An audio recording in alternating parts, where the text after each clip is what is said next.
Hey, folks. Should I say it? Just out of repetition. We are live, though we today is me.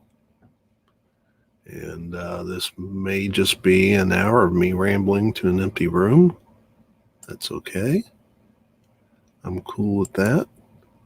I know somebody must be watching these live streams afterward. I'm seeing some views. And so I'm just excited to talk about WandaVision episode 4. Before I get into that, we'll remind everyone who comes in here and watches this on playback that Mandy and I will be here tomorrow night. And we will be covering Memento. Now you will look up and see the big PG in the corner. I don't plan on using any bad language, but we are going to be talking, and there were some big reveals here, and when we talk about it, it deals with trauma and grief, and I wanted to make sure that it may be a little bit more than what young folks may need to hear, so that's why I put it up. Yeah, a couple big reveals that I can only, that part of the speculation will revolve around trauma and grief. And then, of course, like I said, tomorrow night, Mandy and I will be talking about Memento, a movie about a guy going through a very traumatic event and his grief. So party time this week on DolfanDale's live streams. Ooh. But I tell you what, heavy topics aside, I really enjoyed this episode. Going to kind of walk through it here in just a second. I almost didn't have a live stream tonight because I fell asleep on the couch and just woke up about a half hour before I came on. So I'm a little out of sorts. Might make for an interesting live stream. Okay, so let's talk about this episode of WandaVision. First, Steve Miller, my buddy Steve Miller, in the house. Nifty Avengers hat and cheap.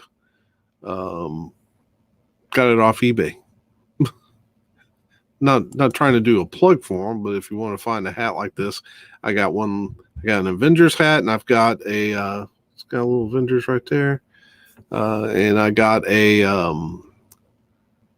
Agents of S.H.I.E.L.D. hat for about $7. They were like $7 each, and they're comfortable. They are super comfortable. I have an oblong head, and they fit me great. Like I said, they're super cheap. So not trying to, they're not paying me to say anything about it, but if you like them, you might. I'm sure if you just go do a search, you can find it right there on eBay.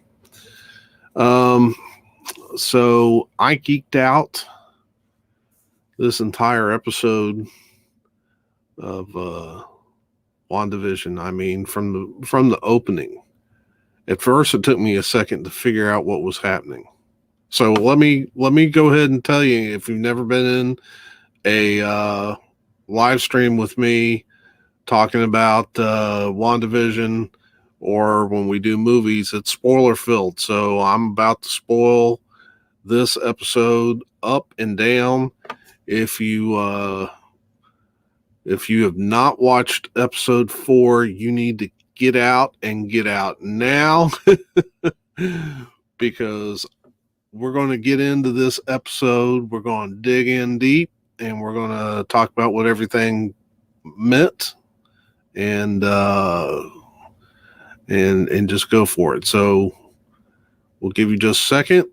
Get out if you don't want to hear what happened. Okay, everybody gone? That hadn't seen the episode. There's only Steven here, I think. Anyway, or if you're watching it back, I'm just warning you now, we're getting into it. So Mandy says only spoiled people spoil shows. Well, see, that's why we give the warning. And let's talk about briefly, let's just talk about spoiled shows. And when she used to text me about movies that she'd seen that she knew I was getting ready to go see. Yeah. I've not forgotten. Anyway, all right, let's get into the show. We open with on this odd image of all these particles coming together and forming a young lady by the name of Monica Rambeau.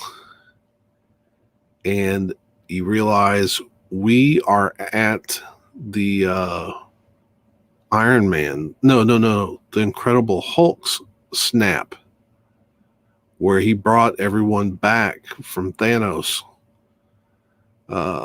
snap. And brilliant, because in the chaos in the hospital was brilliant, as all of a sudden people are just popping up out of nowhere. And of course I was geeking out because I realized what event we were seeing and how crazy that would have been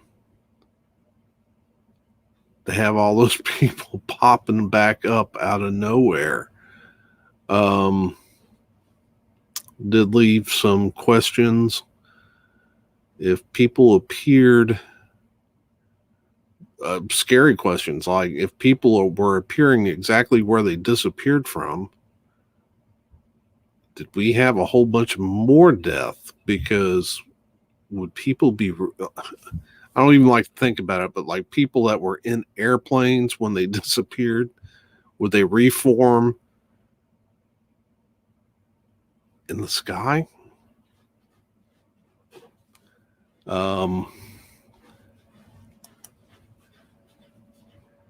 Yeah, exactly. But there were obviously from if you remember back to Infinity War, when the original Thanos snap happened, we saw things like airplanes crashing into buildings because pilots probably disappeared. And so you have to wonder. So you knew there was a lot more death than just the people who disappeared. There was also those that were engaged in activities. I'm sure there were people in cars that were killed. The driver disappears and car goes off the road or crashes into another car. Doctors disappearing while they're operating on people. And so how much more death would occur if all of a sudden people are appearing, especially those in precarious positions? Yeah, it's kind of weird that way. Anyway, let's not get too sidetracked on that. But now we get a timeline, because when Monica goes back to SWORD, where she works, we find out that it's been about 3 weeks from the time that she snapped back to the time that she went out to investigate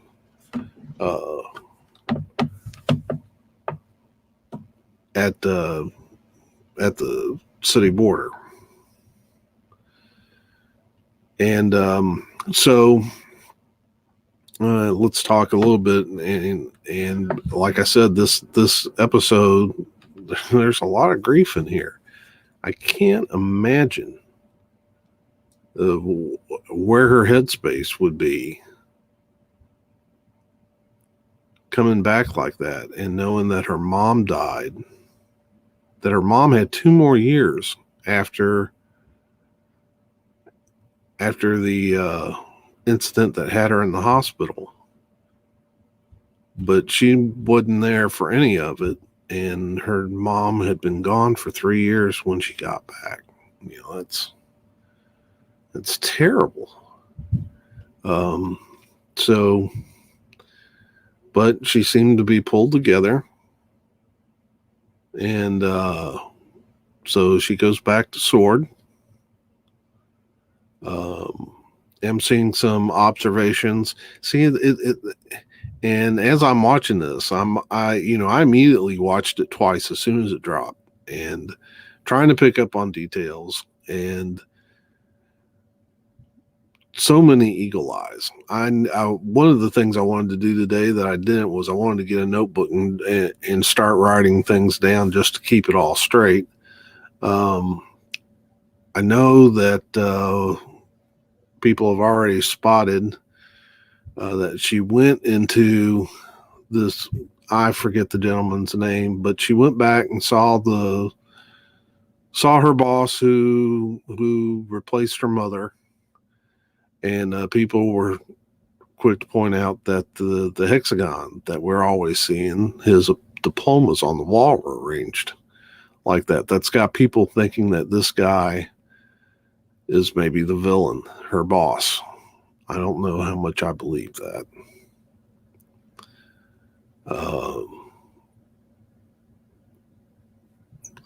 So we get a timeline. And we find out one thing we speculated about last week, that I speculated about, which was wrong, was that I thought it maybe that the toy airplane in the bushes was a real, or toy helicopter was a real helicopter. It turns out that that it wasn't. It was a drone that had gone through the field, and the field, like it does with everything else, kind of takes whatever comes through it and makes it time period appropriate. I thought it was, and of course, so much eye for detail. The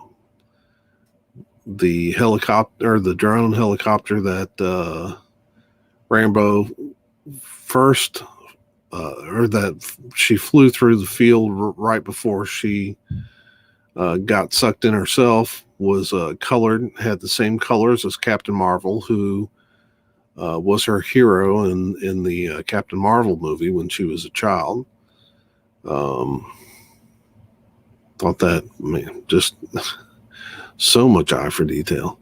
I just wonder how complicated it is for them to get it all straight. So they set up an encampment, and to investigate, because they realized that, well, once she got sucked in, the other agent, of course, realized that they had a real problem on their hands. One thing that they revealed to us was that the field is doing something crazy to people. Guys standing there right by the city limit sign and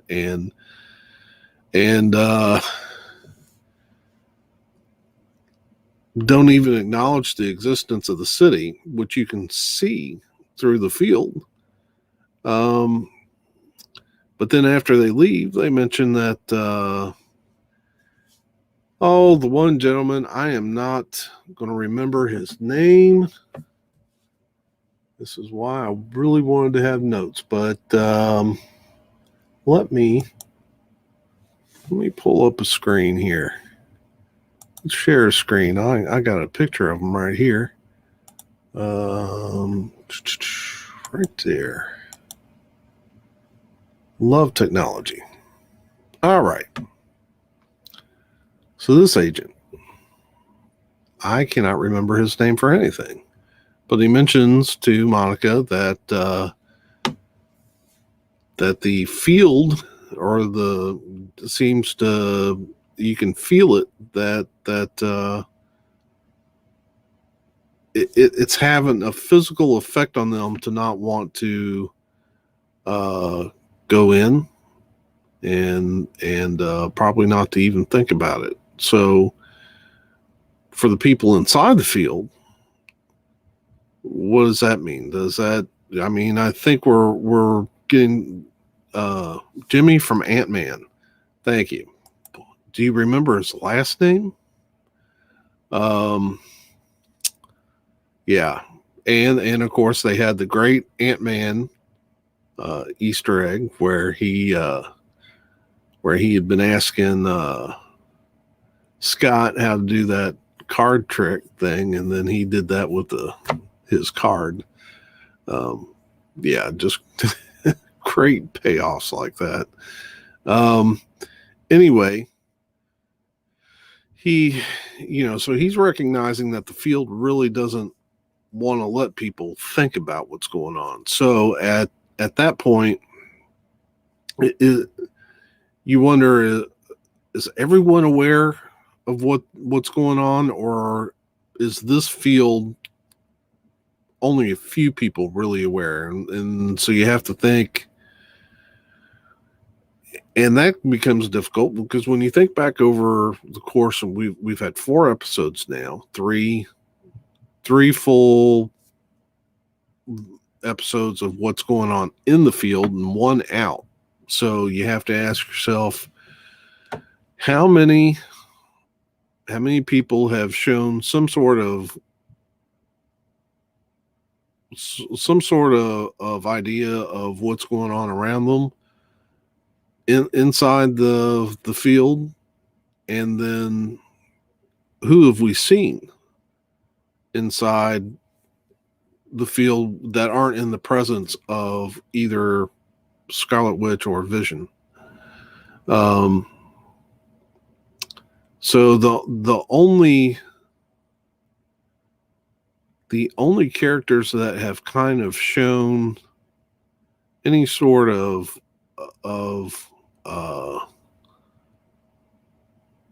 knowledge of what they're going through are from episode 3 when Agnes and the other neighbor were standing at the fence talking to Vision.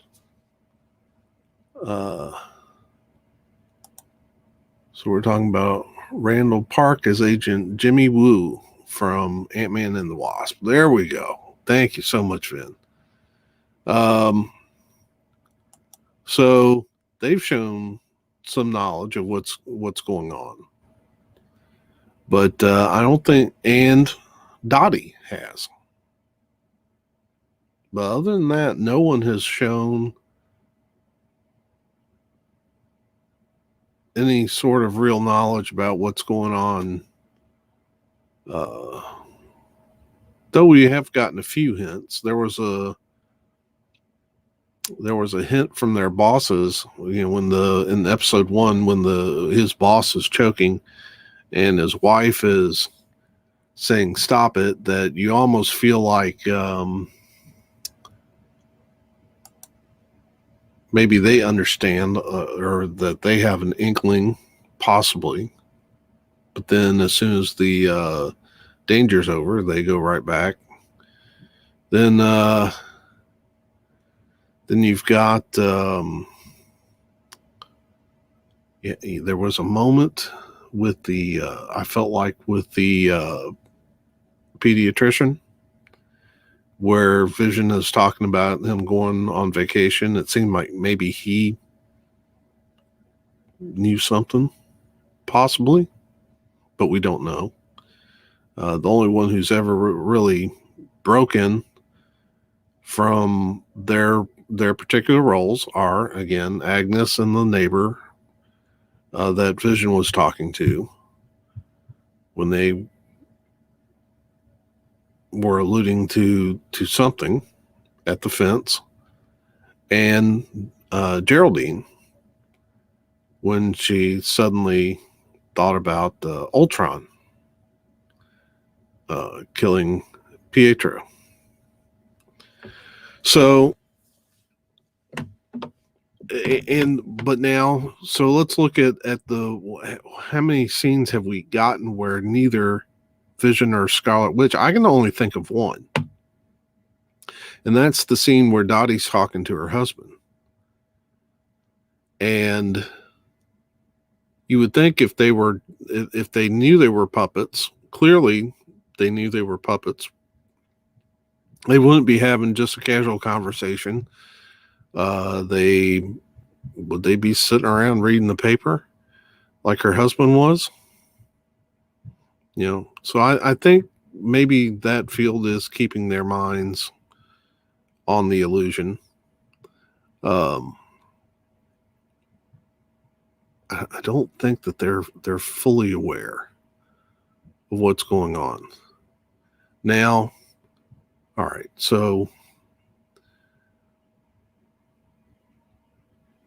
let me catch my thoughts just for a second without an outline. This is kind of hard. So we were kind of talking about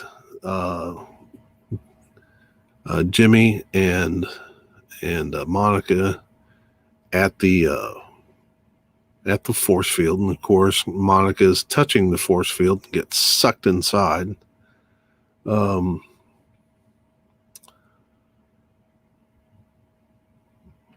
So then they set up camp. Then we're going to see another character from the past, and I am not going to remember her name. I guarantee it. But it's this young lady from Thor: The Dark World, and Two Broke Girls or something like that sitcom. I can't remember her character's name. Darcy? No, I don't remember. Anyway, she comes in and so they discovered that this broadcast is actually, all right, so there's energy being emitted, and within the energy is a broadcast signal.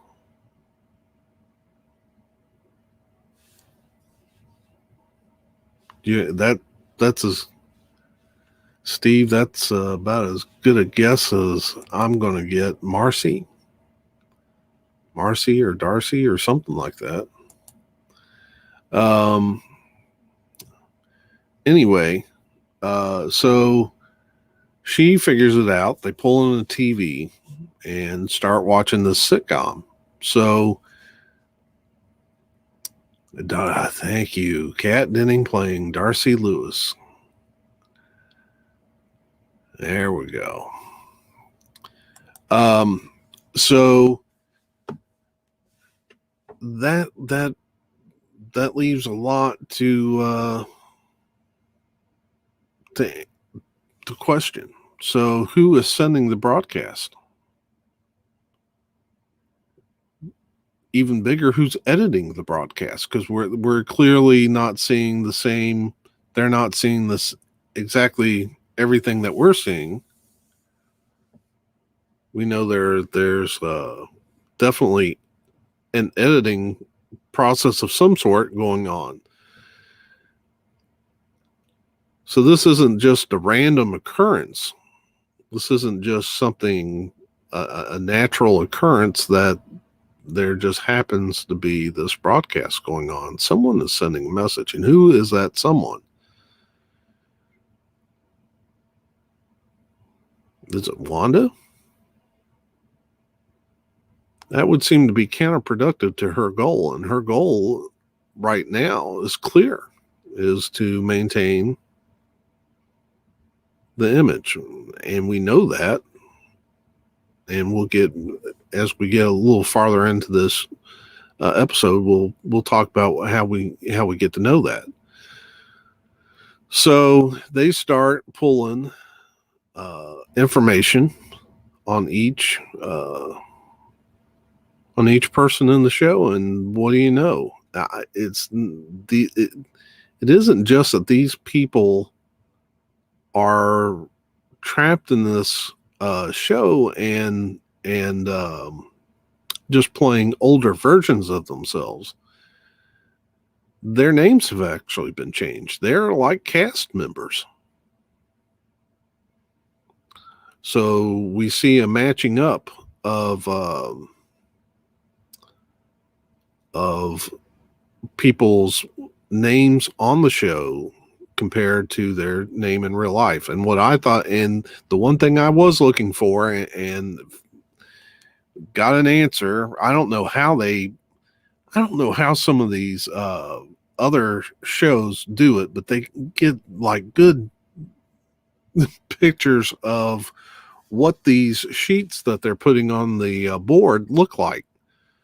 So we've got all these sword sheets with photos attached to them, and they've got all this information. And of course, the first person I wanted to know was what information did they have on Agnes?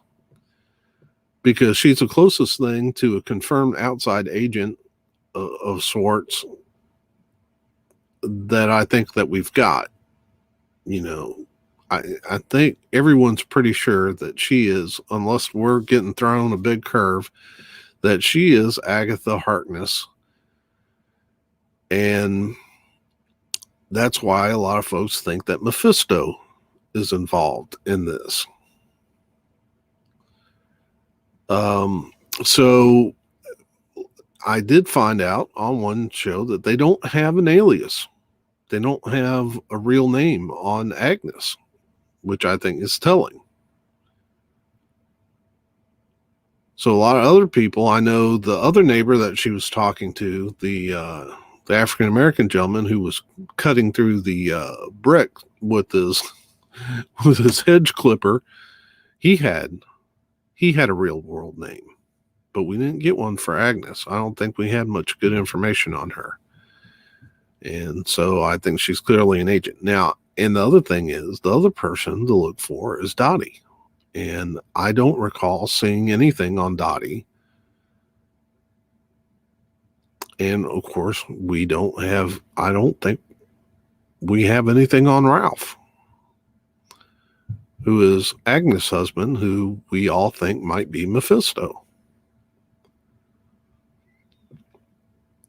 So we have the board, and we know about the broadcast.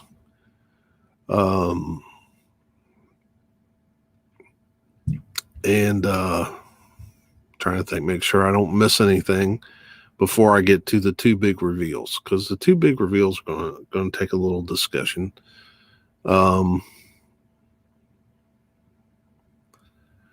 We have the guy that goes through the sewer, and of course he goes through in a hazmat suit and comes out in a beekeeper suit, which we learned two things. One, when they pulled the rope that connected him, that it had been changed to some kind of like child link thing. And we also learned from when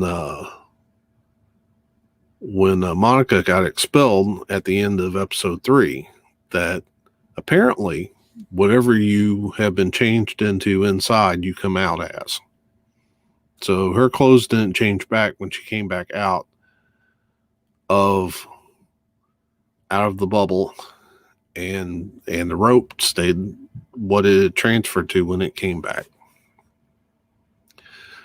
which is something to keep in mind.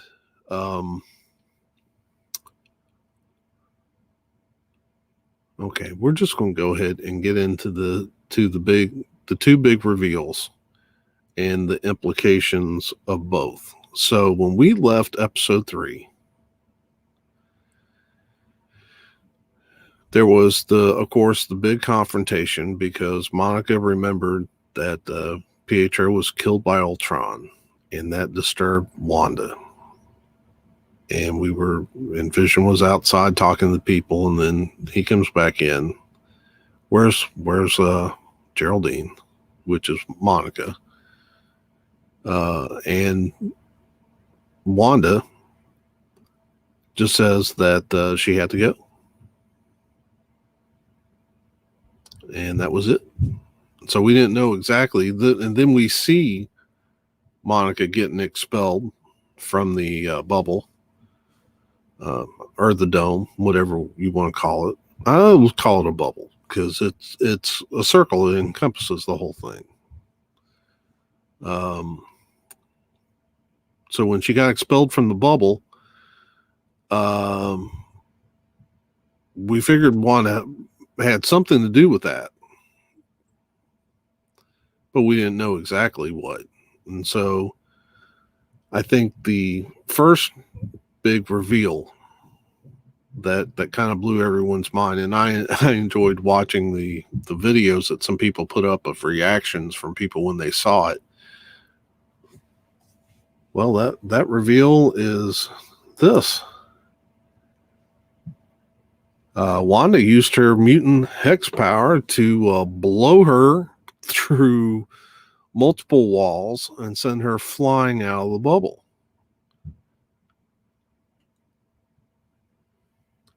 Leaves some questions. One, I think the biggest question that leaves in my mind is Monica superpowered at this point? How did Wanda blow her through several walls and probably several miles through this bubble, through this energy barrier, have enough momentum to carry her through the barrier and not kill her?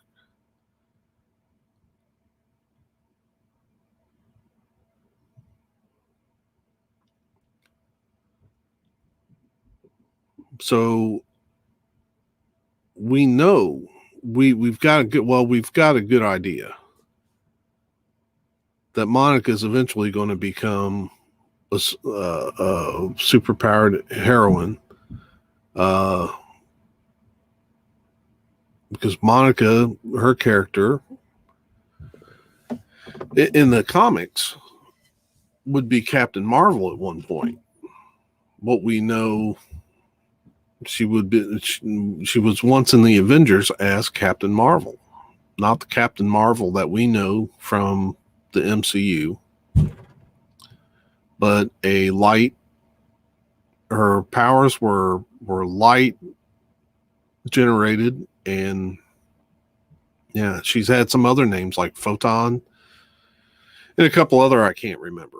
So is she superpowered now? Because I don't see how she took that blast, lands in a field, and she's still conscious, unless she's got some kind of superpowers.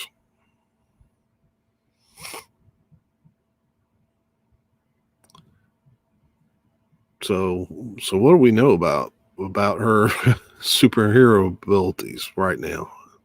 That's one of the big ones. Then the other one, I think we were just all surprised that I think this took us to a point to understand how fragile Wanda's mental faculties are right now, because she's blown this young woman through multiple walls, across half of a city, out of a bubble into a field, and it's kind of like, whoops, I better put this back together. Whoopsie. So And then she just goes right back to, tries to put it out of her mind and explain it away. Now,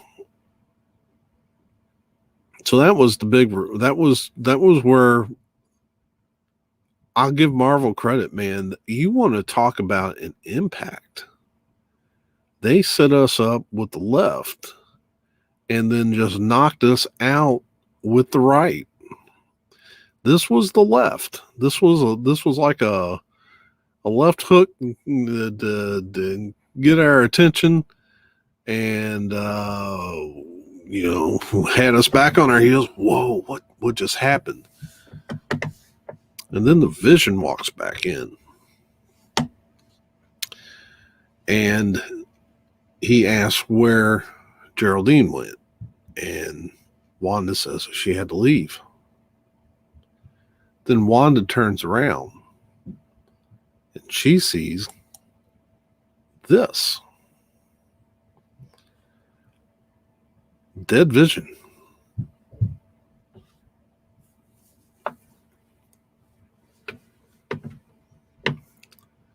And this is where we talk about what I was alluding to earlier about grief and trauma. So what are we seeing? What did this mean? I think everybody has taken this to mean that the Vision is still dead, walking around, though I don't know that. I don't know that yet.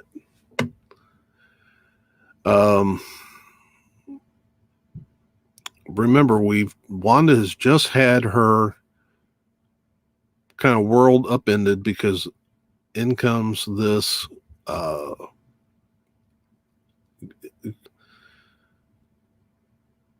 even though really she triggered that memory because she had mentioned her twin brother Pietro. So, and this is what I'm talking about. So two events in my life that has made me kind of question what we saw here. The first one was a traumatic incident. I was home one summer from college. My mom, who had health issues relating to her stomach, guess she became dehydrated. It was summertime. It was extremely hot in the house, and she became overcome and passed out. It loudest thump I can ever remember. And I thought we had a large TV, and back in the early 90s, you can imagine we didn't have skinny TVs. They were I mean, wide TVs. And we had put it on a table that I had asked her. I said, "Are we sure that table's going to support it?" So I thought the TV fell until I come out of the room and see her laying on the floor. And when I leaned over her, it looked like her eyes were wide open, and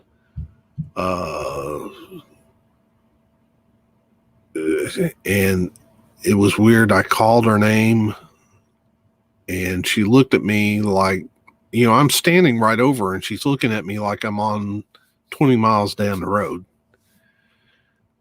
Eyes just barely fixating at all. And I got up, ran, called 911.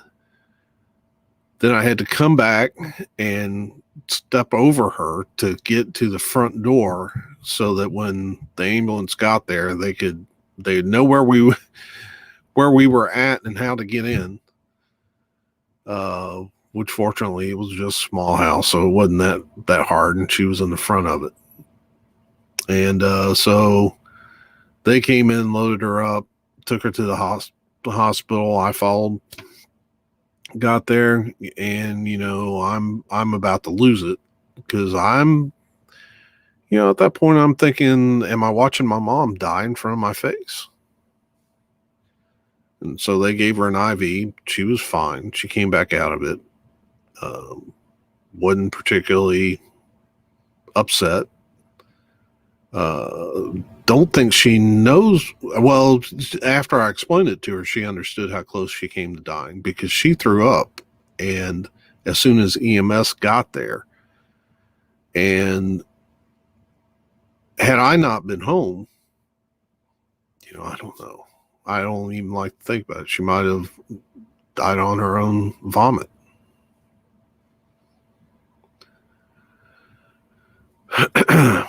So she's fine, but the whole next day I'm walking around like a zombie, because all I can think about is her laying on that floor. Just kept replaying and replaying in my mind. I think that's kind of how trauma works. So that's why I'm not sure that what she was seeing was what was real.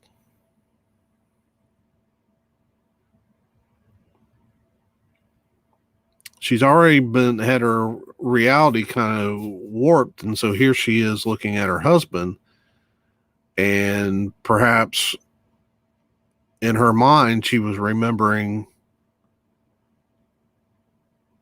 Vision as he was when she got back to him. Now remember, Wanda hadn't had much time to deal with this. I mean, yes, there was that huge time gap between Infinity War and Endgame, but she wasn't part of that.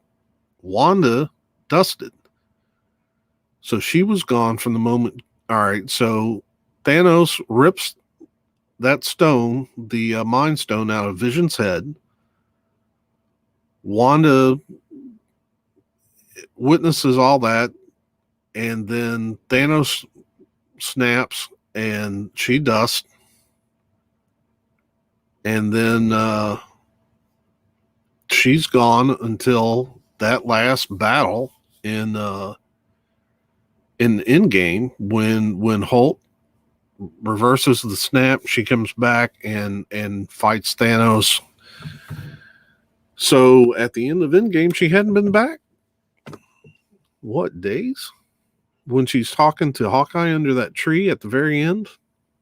What was that? A couple days afterward? So she's had like 3 weeks back from to the start of the episodes of WandaVision. So this is new to her. So was she thinking about when she's looking at Vision like this, is she seeing the Vision for what he really is, or for what she remembers?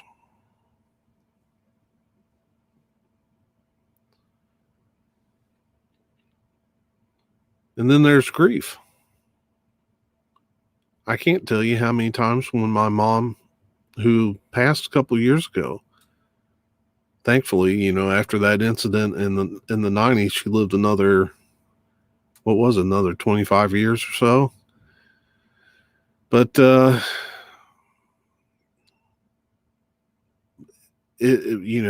grief plays a very high price. I can't tell you how many times I dreamt about my mom the first year that she passed, and been conscious of the fact, in my dreams, saying, "Hey, how are you here? You're dead."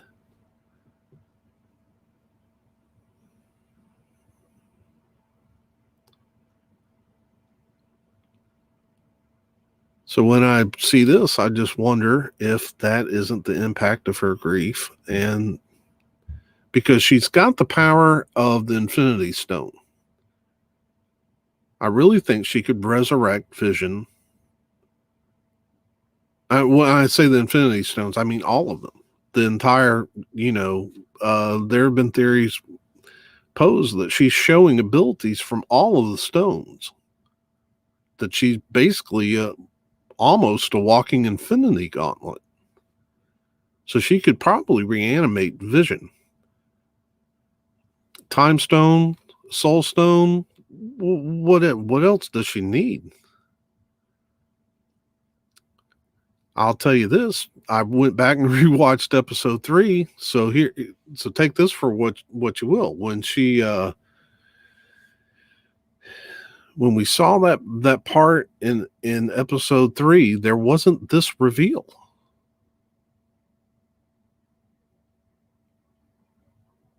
When Vision came back in and you could see him in the distance, he was fully animated and had full color. Now, did she edit this part out? Possible. But all right, so we're getting ready to wrap this up. I don't know that this proves one way or the other whether Vision's alive or dead. I will tell you this. It was a visual and a half. It was creepy. Hats off to the guys and women putting this together, because it was impactful. Watching the reactions of people as they looked at this was insane. I'm going to go ahead and take that down. All right, so let's kind of wrap this up a little bit. One of the last things Monica said as she laid on the ground was, "It's Wanda. It's all Wanda." Now, I believe Monica believes that, but I'm not buying that for an instant. We've had too much groundwork laid by Agnes to think this is just Wanda.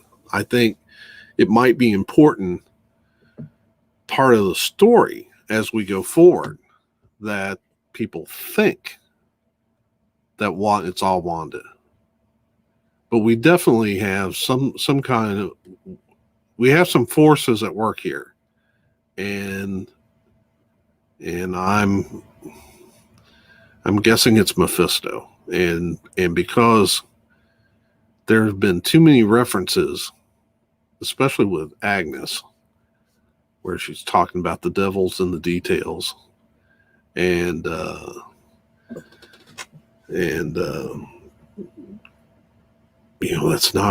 that's not all of where he is. And the fact that we have some sort of outside force that is pushing Wanda and Vision to have offspring. So yeah. So that's where we're at with that. I just feel like there's more to it than it's only Wanda. I think that's important. That might be an important perception from those who are trying to come up with a theory about it from the outside. But not, it's just not true. So at the end of this, Wanda may catch all the blame. But she's not the only one in on this.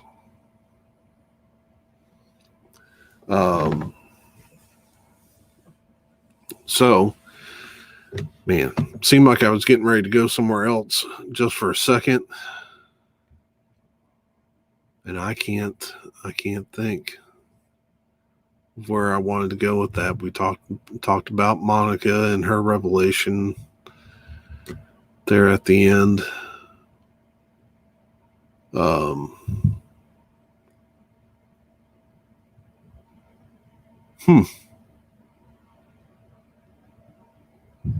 I totally lost the other point that I really wanted to.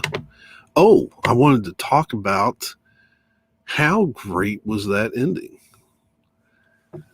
So Wanda is, all right, Vision's telling her, well, why don't we just go somewhere else? And Wanda's clearly now, to this point, she's cognizant enough to know we can't go anywhere. She realizes that where she's at is where she can have this dream. And then when she goes over and picks up the child, and I'm telling you, I've never heard a better use of Jimi Hendrix Voodoo Child than I did. I mean, when that song started playing at that point, that was creepy. I mean, but it was something else. I hats off to these showrunners. Man, perfect spot for that song. As impactful as I've ever heard it, and that includes anytime the NWO came out to it, or Hulk Hogan, Hollywood Hogan. Yeah, there you go. There's a wrestling reference for you. So, but man, yeah, I geeked out from beginning to end of this show. The revelations were amazing.